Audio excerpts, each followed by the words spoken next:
قدر ضروری ہے کہ آدمی پہلے اس کی نگاہ بھٹکتی ہے، پھر دل بھٹکتا ہے، پھر آدمی بڑے گناہ کا ارتکاب کر جاتا ہے۔ اللہ کے جو نیک بندے تھے وہ کس قدر اپنی نگاہوں کی حفاظت کیا کرتے تھے۔ ایک روایت سیدنا امام غزالی رحمۃ اللہ علیہ نے اپنی کتاب احیاء علوم الدین میں نقل کی ہے، جو بڑی ہی عبرت آمیز روایت ہے۔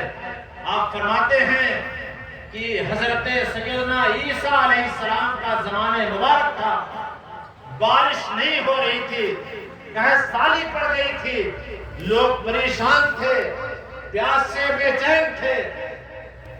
لوگ حضرت عیسیٰ علیہ السلام کی بارگاہ میں حاضر ہوئے، انہوں نے اکٹھا لوگوں کو کیا، پھر ایک میدان میں نکل پڑے، دعائیں کی گئی، نماز استسقاء پڑھی گئی، لیکن بارش نہیں ہو رہی ہے۔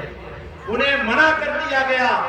حضرت عیسیٰ علیہ السلام نے جب دیکھا کہ دعا کرتے کرتے دیر ہو گئی ہے، بارش نہیں ہو رہی ہے، تو آپ نے ارشاد فرمایا، اے لوگوں سنو، من اصاب منکم ذنبا فلیرجع، تم میں سے جس آدمی نے بھی کوئی گناہ کیا ہو تو ہماری اس دعا خانی سے نکل جائے۔ اس کی نحوست کی وجہ سے یہ دعا قبول نہیں ہو رہی ہے۔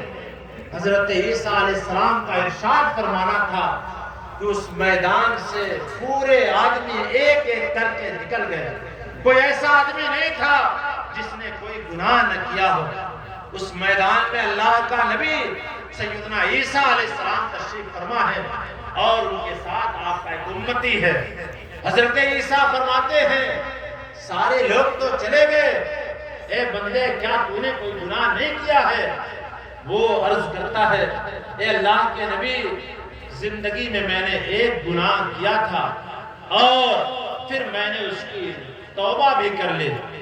اے اللہ کے نبی، میں ایک دن نماز ادا کر رہا تھا، مصلی پر نماز پڑھ رہا تھا، میرے آگے سے ایک عورت گزری، میری نگاہ اس کی طرف اٹھ گئی، میں نماز سے فارغ ہوا، مجھے بہت افسوس ہوا کہ میں نے حالت نماز میں ایک عورت کی طرف نگاہ کر دی، میں نے بہت بڑا جرم کر دیا۔